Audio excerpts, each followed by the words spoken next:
Okay, let's just see what's happening here. Welcome. Let me just see what's going on. And yeah, all right, we are live. Hi.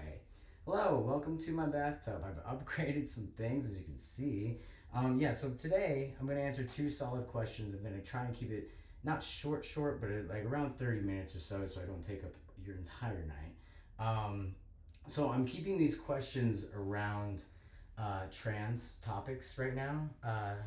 Let's see. So basically, I've got a couple notes here today because I'm going to be answering these two questions, and there's a lot of facts. So today I'm spitting some facts. Not as many like personal stories going on today, just because I feel like it's just time to learn. It's just time to learn a few things. And plus, I get these specific questions pretty often. So I think it's necessary to just touch base on them, and then we'll continue from there on some more like personal stories, kind of vibes from I don't know, later episodes.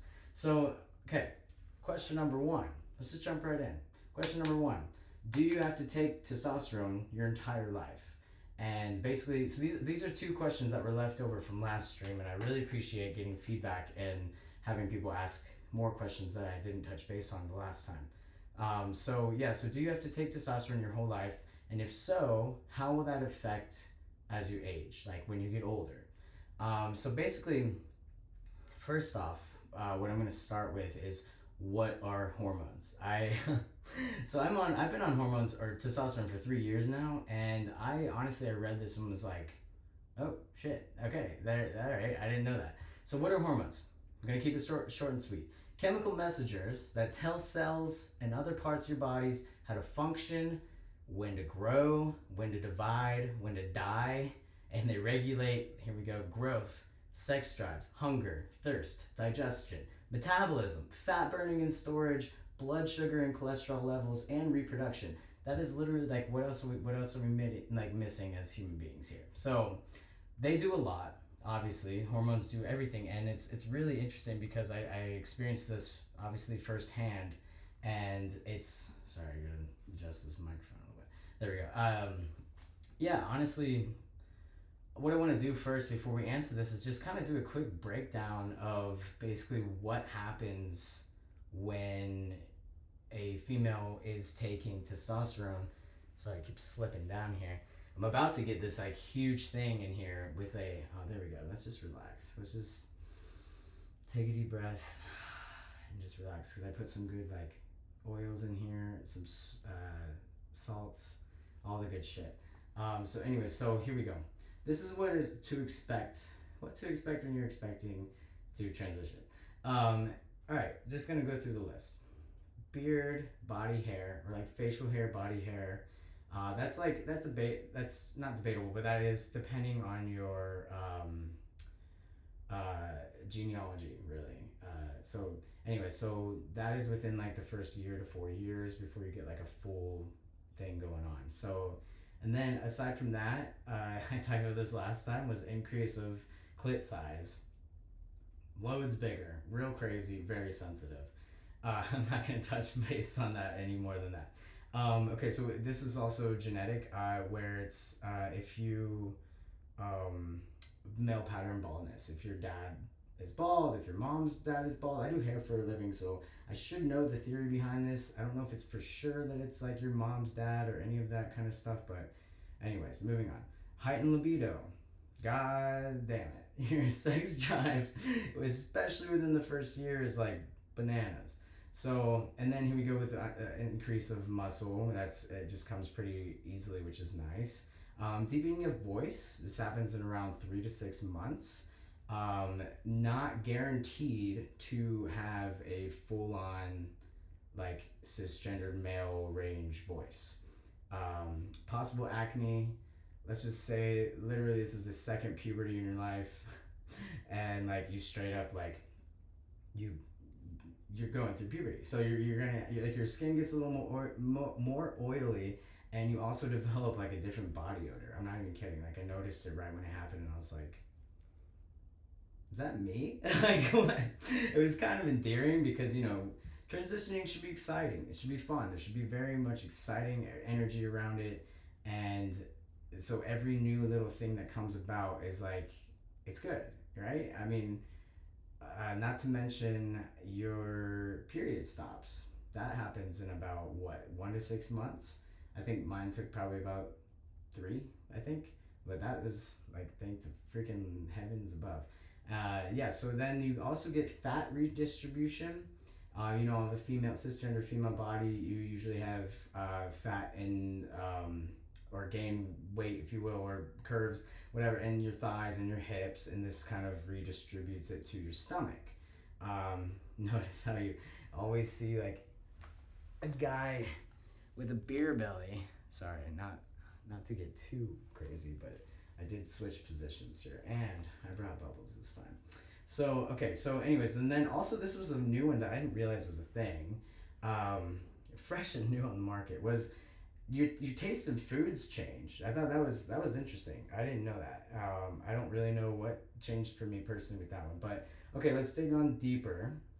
On a deeper level, you're emotional, right? Your emotional changes. Like I said, this is like a second puberty. So it's an emotional roller coaster. Like literally, I felt like a freaking monster. I felt like I was apologizing every 2 seconds for being crazy. And yeah, you might. So from female to male, and I thought this was really interesting because I definitely experienced this. And I thought it was like, so I'm a big energy guy, okay? I'm a big energy person. I really, not like, but just like energy, like energetic, like metaphysics, whatever. And I found this an interesting comparison to like, um, honestly, to solar energy and lunar energy. Solar energy is masculine, lunar is feminine. And I had a harder time, honestly, tapping into my lunar energy after like the first year of transitioning. I thought it was like really interesting how to a T that was. It was really, yeah, it was interesting. So anyway, so you might find that you have a more narrow range of emotions and feelings, and this source that I found, it said also said like different interests and tastes, not like food wise, but also that and pastime behaviors. I was like, okay. I mean, like I guess like what you like to do for fun might change. I not necessarily. I didn't really notice that, but um, so here like things usually settle down like after a period of time. For me, honestly, I'm on my third year, and now I feel like a lot more mellowed out, a lot more balanced. So some don't actually even experience emotional changes like that. But honestly, so here's my personal stance on it: is I this is something I wish I could go back and kind of redo, was just sitting with it, like slow down, sit with these emotions, get to know yourself, get a therapist, which I haven't had a therapist since I moved back here, but no excuse. It's been a year. I gotta get a freaking therapist. Any recommendations? Let me know. But and if I get good recommendations, I'll share them, obviously. Uh, but so it's you can't, like, you're gonna reach a point where all these changes are happening so fast and so like rapidly, which is the same thing, to where you really like, I don't know. I wish I could have just enjoyed the ride a little bit more, but at the same time, I didn't really start enjoying it until I reached a point where I was more comfortable with this new body and face, and um, yeah, it was. I honestly, yeah, I didn't. I wish I could go back and kind of like slow it down a little bit, because when I reached my 2 years, I started freaking out and like thinking that like I was like, I mean, I didn't have any regrets, but I also was like, oh, like, what am I doing? This is crazy. I don't recognize myself anymore. Like, there's just a lot of, and I always was looking to like the next best thing. Like, well, when am I going to get this happening? And when is this going to happen? When am I going to, like, the period stopping, that was a blessing from whoever. But, no, it was, I wasn't present, I guess is what I'm saying. And I was always looking for like the next thing that was gonna, like the next big change that was gonna happen for me in my life. So slow down. And I swear to God, I'm gonna get on this question in just 1 second. But I also want to touch base on risks, okay? Because transitioning is not just physical, like visual, it is inside of our bodies. And we're human bodies, so like, or we're in our human bodies, so like human bodies can be a little whack sometimes. Um, Cholesterol is very important. Okay, so this is like if you have a history of heart disease in your family or high cholesterol, this is something that you really need to think about um, as far as making changes maybe to diet or taking some sort of, I don't know what kind of medication is involved with that, but something that is going to help you. Maybe if you smoke cigarettes, like you need to stop. You need to stop regret. Anyways, I'm not gonna get on that. Anyways, so also a risk of increased blood pressure, increased fat depositions, and like weight gain, and this was interesting. I didn't know this. Decrease to the body's sensitivity to insulin. So if you're diabetic, like you really need to have some chats with your doctor and figure out like the best way to go about all of that. So um, let's see. Yeah, honestly, like basically touching points of like don't smoke and try and be as healthy as you can, really. And so this was also that I got asked this question recently and I didn't know how to answer it. And I was like, oh, that's weird. I'm gonna maybe jot it down, and I forgot about it honestly. But it was, can you still get breast cancer? Hmm, they're gone, aren't they? So like you would think no, but the answer to that is yes. You actually still can get breast cancer, and I thought that was really crazy. And so maintaining, I know how badly us trans guys don't want to really go to the women's clinic. Honestly, I don't mind it much. I like my doctor. I think she's hilarious. But and if you're in Nashville and need a recommendation for a doctor, let me know because she's great. But so you still have to get mammograms. Like I don't know how often that's a thing. I've had one once in my life, but I was like 16 and it was because I thought I had something going on in there. Um, it was fine. I didn't. Nothing happened. But yeah, so you can still. It's increase of risks of breast cancer. Like I'm like, wait, what? Like, how does it? I don't really understand how it increases that, but also increase anger and frustrations, adding to getting a therapist, maybe anger management, or coping strategies. Also, the social risks. I don't know what kind of environment that you are in when you're transitioning, like, or like if you're starting to, if it's a small town like it was for me, like just knowing resources, maybe knowing other people in the community. What I ended up doing, I lived in North Carolina for like a year, and I ended up starting an LGBTQ plus meetup group in this small town because I wanted to meet more people in the community because I didn't know anybody. I also didn't know anybody who was trans for one.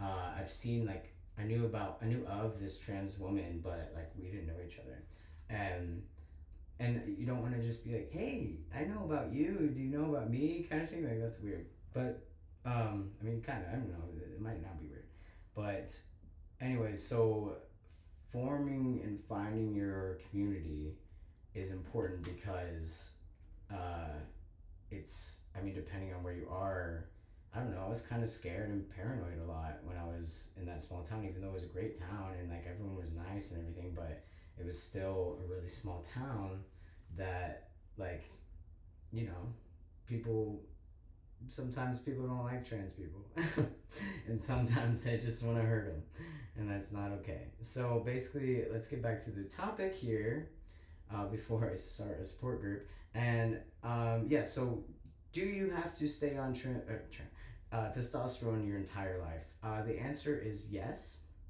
to an extent, meaning yes, because my body, our bodies are not going to ever naturally produce testosterone. Okay, like unless there's something new going on that I don't know about, that's just that. Um, and basically, so I was also asked like, how does that affect when you get older? So it's there's I'll start with I'm giving you the hard news and then the good news, or the bad news and then the good news. Okay, so like as we age, it's kind of getting back to like just the original risks of like cardiovascular disease, or not disease, but risk like within your heart, increase in body mass, uh, which like could be an unhealthy walk of life if you I don't know. Increase in body mass, risk of stroke. So very important to keep your zen on. You know, like you just like really stress. I feel like is a huge cause of strokes and stuff like that. But add a little, what's it called? Steroid, if you will, add that to that scenario, and it's like, all right, you gotta make sure you're staying chill. So chance of hormone dependent cancers. I didn't really know. I don't know what that means. I never really knew it. I don't know what that means. Anyway, so osteoporosis for male to female. I just wanted to put that on there, even though like I said, I'm not super comfortable representing the male to female transitional uh, people, and just because I've never experienced it, and I don't want to say, like, I don't want to represent it in the wrong way. But I will be having somebody on here, not in the bathtub, but during an interview for a podcast to kind of go a little more in depth with that. But so like osteoporosis, that's kind of a common thing for females in general. So making sure that vitamin D is up to par, you know what I mean? So anyway, so here is some good things. Just guess what? Because like testosterone is good for trans guys, and I'm just gonna say that these statistics coming were from a reference from 2014. So I mean, it's valid, but like it was probably an updated something, but I just couldn't find anything. So but I like this. I like this. So testosterone changing the game for the trans guy, right? So 47% of trans men, or and this is only, like I said, this is only speaking from female to male. I don't know the stats on male to female. 47% of trans men studied have attempted suicide. I am one of those 47%, and I can tell you that hormones honestly have changed my entire life. Yeah, it wasn't just a one attempt and over it. There was multiple attempts. Uh, yeah, it just, you reach a point to where you don't know how to live anymore. That's not funny. I like, seriously though. Like, I reached a point to where like I didn't know what else to do.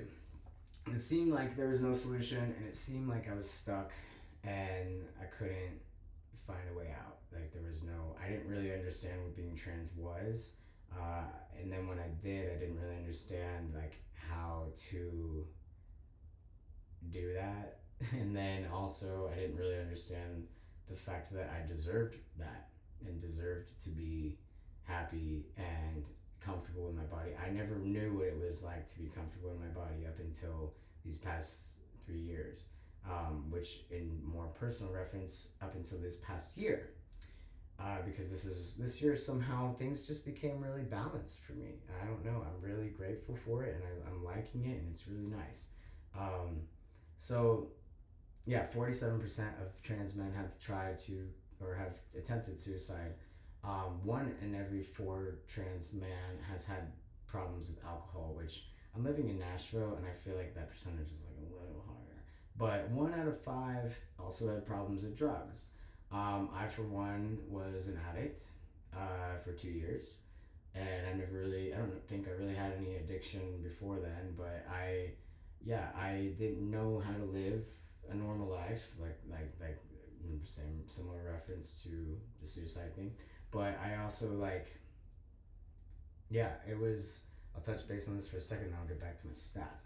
I didn't know how to live in my own body. I didn't know how to live in general, and I was misprescribed Adderall, meaning I was prescribed like way too much, and I'll just go ahead and say 330 milligrams a day.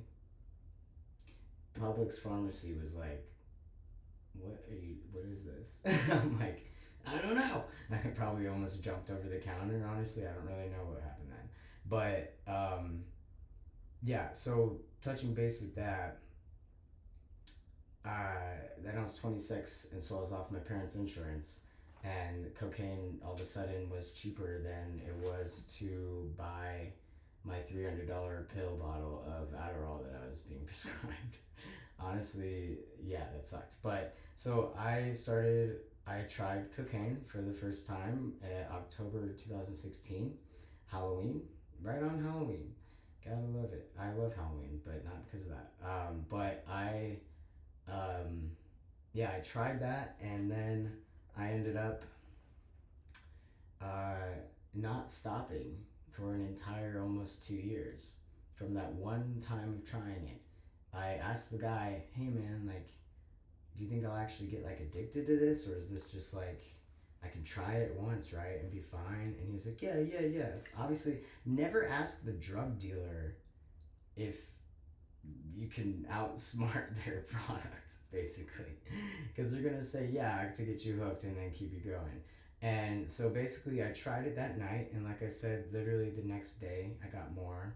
The next day I got more. The next day I got more. I always had a bag on me, at least a little tiny bit, because I couldn't. I just felt like things were moving too fast without me, and because I just couldn't be present, I couldn't stay in my body really. So it was, yeah, it was a lot for real. It really was. That was probably the very most hardest time in my life ever, because I felt like I was in a glass body slamming on the inside trying to get people's attention, like save me, save me, save me, and no one, like, I mean, people knew, but no one said anything, which, like, it's not anyone else's responsibility to say anything, but it's like it just would have been, I just needed to be called out because I needed help so bad and I didn't know how to ask for it, because an addiction is a bitch. It really is. It's very much not fun, and it'll take over your life. And I'm sorry, I'm getting blown up by messages right now, and that's also not fun. I'm trying to not look at it. Jesus. So do not disturb. There we go. I forgot how to do that in this new phone. So, anyways, addiction is very, very real. How did I beat that addiction? Kind of an unorthodox way. I moved away. I never went to rehab. If I didn't move away, I probably needed to, but it was, yeah, that was a bitch. That was a time. So anyway, so 1 out of 5, which I feel like that's also a high. I feel like that's a higher percentage these days. 1 out of 5 had drug addiction or drug problems, um, and let's see, without it, there's 2.2 times more stress, 2.8 times more anxiety, and 2 times more depression. So literally, like, if you're questioning transitioning, or if you feel like that might be something that you want to explore, um, one, you're welcome to reach out to me and talk to me about anything, really. Um, and two, I mean, you got, like, there's resources out there, yes. I can also help you find those resources. Um, but it's, if you're feeling suicide, this guy deep real quick. If you're feeling suicidal, if you're feeling any of these ways, um, then it's time to figure it out. Like, why wait at that point? Life just keeps going and time just keeps moving, and it's also, I find out that it is a little bit harder to transition as you get older. One, because of health reasons, and two, if you're worried about the physicality side of it. This is why they not pressure, but this, okay, so this is kind of a touchy thing, like, that might have a little bit of backlash on it, but this is why they tell teenagers, like, when you're, like, if you want to transition, you transition at 13 when you're going through puberty, and that's the way to get the most results out of it. But also, they're 13, and that's a huge life decision. Not invalidating it at all, but it literally, I mean, come on, it's a huge life decision to make at 13. I couldn't even decide, like, who I was at 18, let alone 13. Like, that's crazy. But I pretty much knew what was going on. but yeah, so they encourage that. But anyway, so I'm gonna roll over to this is question number 2. Okay, what if you stop?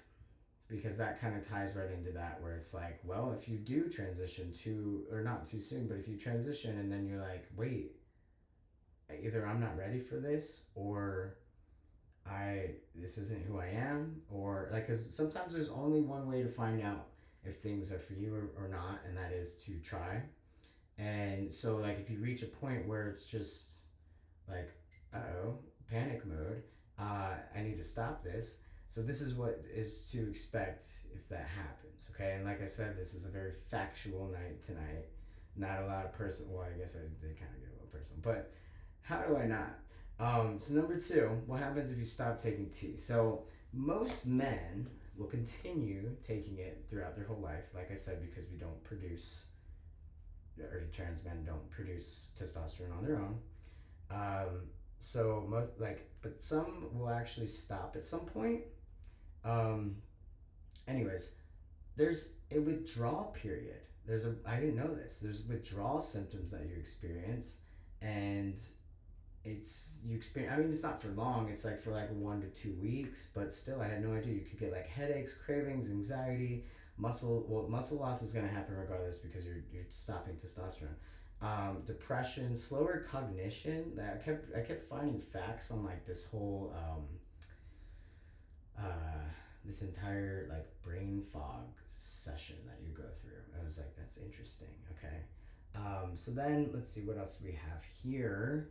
So you get a decreased libido, because you got an increase before uh, with the testosterone, and then your Adam's apple. So here's the thing, Adam's apple. I get asked this like a lot because there was one time where I was getting asked. I don't know if you can see it or not, but I have a line down my throat or down my neck. I was showing, and somebody asked me about my tattoo, and I was just like, "Oh yeah, when he did this," and then I was like, "What is that? What is that?"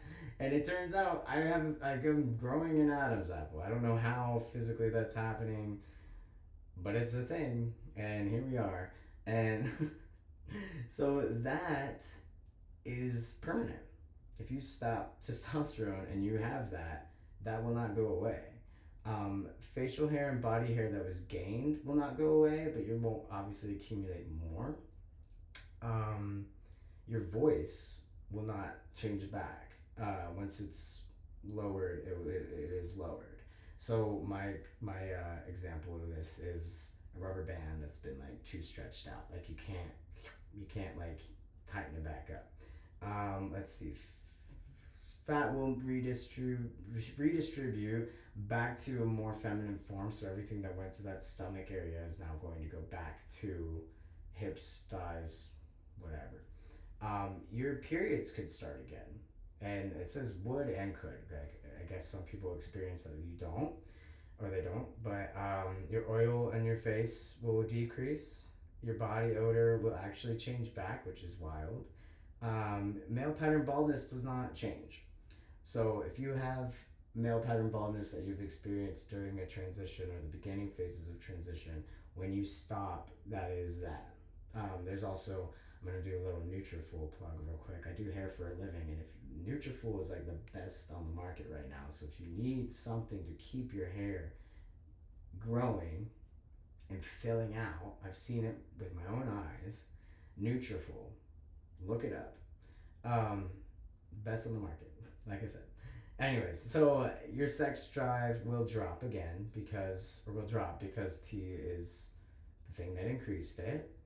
Here's a huge thing. So if you've had a hysterectomy, so say you've already or you're transitioning, say you're like 1-2 years in, say me for example, I'm 3 years in and I get a hysterectomy, okay?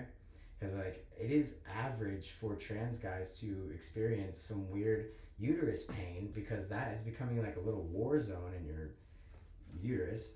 Oh, God. That's my okay. As long as we're not lower than the belly button, I think I'm okay. But I've ordered. Anyways, I'll tell about that later. So, so if you've had a hysterectomy and you stop testosterone, I don't know if the doctor will know this or what. Hopefully, but you have to get on some sort of estrogen supplement because you don't have a uterus creating it anymore. you got nothing going on. And like hormones, like let's channel back to the beginning. Hormones basically control everything in your entire being. So like you got to have something. So if your doctor, if you have a hysterectomy and you decide to stop taking testosterone, and if you don't tell your doctor, you have to. For one, they're not there to judge you, and if they are, you got to find a new doctor because that's shitty. And number two, like you have to find something. You have to take something. You got to take something. Like I know that probably sucks. The probably the level of gray area of dysphoria is nuts in that time period. I can't imagine, honestly. I can't. Like I said, when I was in my 2 years, my first 2 years was or my second year. I relate to this as the identity crisis year for me because that's what it was. My second year was, yeah, I was like, oh, fuck. Did I change? Like, do I need to change my mind? Is this too crazy? This is crazy. And so basically, if I were to stop, that would have probably been the time I stopped, and then I probably would have got back on because if anyone knows me, I do everything kind of twice. Any piercing that I've gotten it, got freaked out. Not freaked out, I'm just like, get it off my face, get it out of my face. And then I'll get it again because I'm like, oh shit, I actually like that. So like, if I ever stopped testosterone, I most likely would get back on it. But I have no intentions of stopping. I've made that decision for myself over the past 3 years. But no, it's just really interesting the things to see that changes and that doesn't come back or that remains and stuff like that. So basically, yeah, this whole session today was strictly educationally driven. Um, Lots of facts. My water in my bathtub is starting to get a little bit cold, so I'm gonna sign off here in a second. But I did want to say, um, like I said, if you are in question or you're already transitioning and are in question of a change, um, please reach out to me. I don't know if I can help 100%, but I will do my best. And like this is why I'm doing this in general, is to be able to help. Um, so you can find me on Instagram. My ding. My Instagram is Speaking Sylvester. No underscore, just Speaking Sylvester. You can find it on my Twitch page. I'm also have a YouTube page that these will be downloaded to this week. But yeah, DM me, whatever. I'll answer your questions. I'll either answer them strictly on DM or we can whatever. Like I don't know. Like just ask me. I don't care. Like I'm not easily offended at all. And even if you're not even transitioning, but you have questions that you want answered, don't be shy. Let me know. Because I think next week what I want to touch base on, because this was like an interesting question that I keep getting from lots of people, is the whole factor of the term trans, because there are people that identify as trans but they don't take hormones to transition in that way. And so I'm asked a lot, so what's the difference? And I'm like, there's only so much I can answer with that because I'm only one side of it necessarily. But I do know some people, sorry, I'm just not comfortable. I do know some people that are on that other side of that. And yeah, I'm going to do a little research and figure that out. At the same time, another question is how was my beginning of my transition? What did I tell my doctor? What is my doctor's story? Is basically what's coming next. Like, because I started my transition and then COVID hit. So I was going in and out of that doctor's office every 2 weeks with no vaccine and no knowledge in drinking. I don't know if anyone else drank hot liquids every 4 hours. That was something I was told to do. So me, I was definitely doing that. I was drinking a lot of tea. And hot toddies. Well, I don't remember. But yeah, anyways, so that's coming next week, Monday night, 8:30. Be there with me in my bathtub. I will have, oh yeah, so I'm ordering or if anyone on Twitch wants to pay for this for me, I'll put it on an Amazon wish list and you'll be my favorite person. I'm ordering or I'm wanting a, um, what's it called? Hold on. Also, where's my chat bar? I don't even know where anything is right now. This is frustrating. Sometimes, just sometimes. Oh, there it is. Okay. Yeah, so what I'm wanting to get is like a full on like bed situation in here, and I'm really excited about it. Okay, here. I'm so sorry that I did not even look at my chat this entire time. So what do we have here? Basically, I'm making the Cadillac of bathtubs, and it's gonna be really great. How did the initial hormone shift impact your mentality? Did you experience an altered puberty of sorts? Okay, great question. This is my like last little 10-minute Q&A, and honestly, I kind of like that. I'm not gonna pull the chat bar up um, until like the end, maybe. I don't know, man. We'll figure it out. So, how did it impact my mentality? Holy shit! It made me feel like a psycho. I felt like I was very irrational a lot. I felt like I didn't have control over how I was feeling. I feel like I was apologizing a lot to like being reactive. I'm already naturally reactive anyways because I'm a Gemini and that's just kind of how I am. But I yeah, it was I would pop off on somebody. It was like a whole thing. And I was honestly married at the time. Me and my ex-wife and I we're really good friends still. But we got married, and then I decided I was transitioning probably a few months after. And so poor thing, she didn't know what she was getting herself into. I mean, honestly, she said that when she met me, she thought I was trans already. So that was really comforting and kind of I feel like opened that door for me. Um, so I wasn't afraid to do that, and it made me kind of I don't know experience like what it was like for somebody to be like, hey, by the way, this is okay if you like this. Like nobody's I know past exes of mine have told me that, hey, if, by the way, if you wanted to transition when we were together, like it would have been fine. I was like, I know, but I didn't fucking know what was going on. Like I did it. My timeline was my timeline, and that's that. You know, it had nothing to do with anybody like making me feel like I couldn't.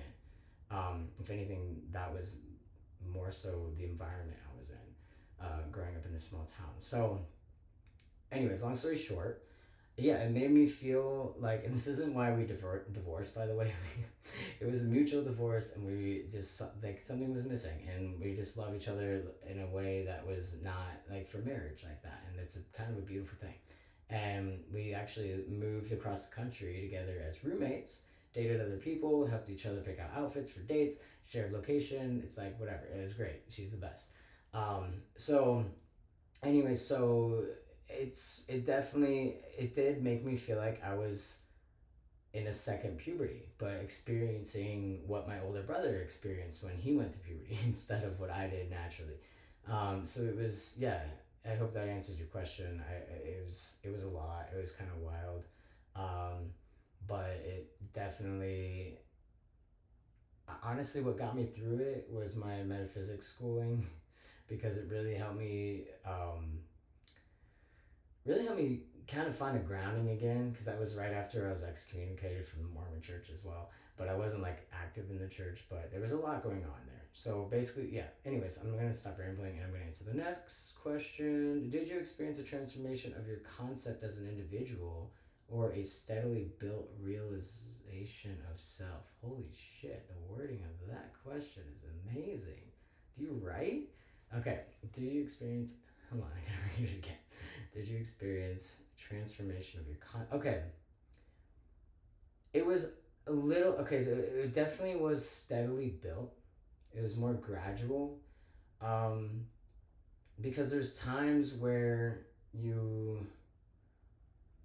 I don't know. It was my concept of myself. I started being able to see for the first time, like it. I didn't have a concept of myself before. And I realized that because right when I told my ex-wife that I was wanting to transition, all of a sudden my eyes got clear to everything that in my head was wrong with my body. And previously, before then, I would wear shirts that were really loose. I didn't wear a bra or anything, but it was like, and I just didn't like, I just had no concept of the fact that I had like boobs at all or whatever, and like I thought I already looked like I look now because I saw what I wanted to see, and so my concept of myself just wasn't existent really. And so building that over time and seeing who I am and seeing what I can do as a person and seeing like what my purpose is and like what I'm supposed to learn throughout this entire thing, that is how I built my like state of mind and my concept of who I am, which is interesting. Because yeah, I didn't see like all of a sudden, because I thought I was seeing what I wanted to see, and then all of a sudden it was like blindfolds was taking off, and I was like, holy shit, I'm nothing of what I thought I was, which is terrible. That shouldn't be how anyone feels about themselves, especially in a very rapid setting where it was like all of a sudden, and a lot of depression through like swooped in there right after that, naturally because of that. But no, it was, yeah, it was interesting. And I can honestly, I kind of want to touch base on that more on the next stream. Um, but thank you everyone for attending. That was great. And yeah, it's catch me next Monday night at 8:30 p.m. Central Time, I think. And yeah, this was great. I love you guys. Thank you so much for being on here with me. This is such a good time. I love doing this, and I'm gonna keep doing it. It's all good things. Like I said, DM me some questions if you have questions, and I'll keep it rolling for you. Okay, have a good night.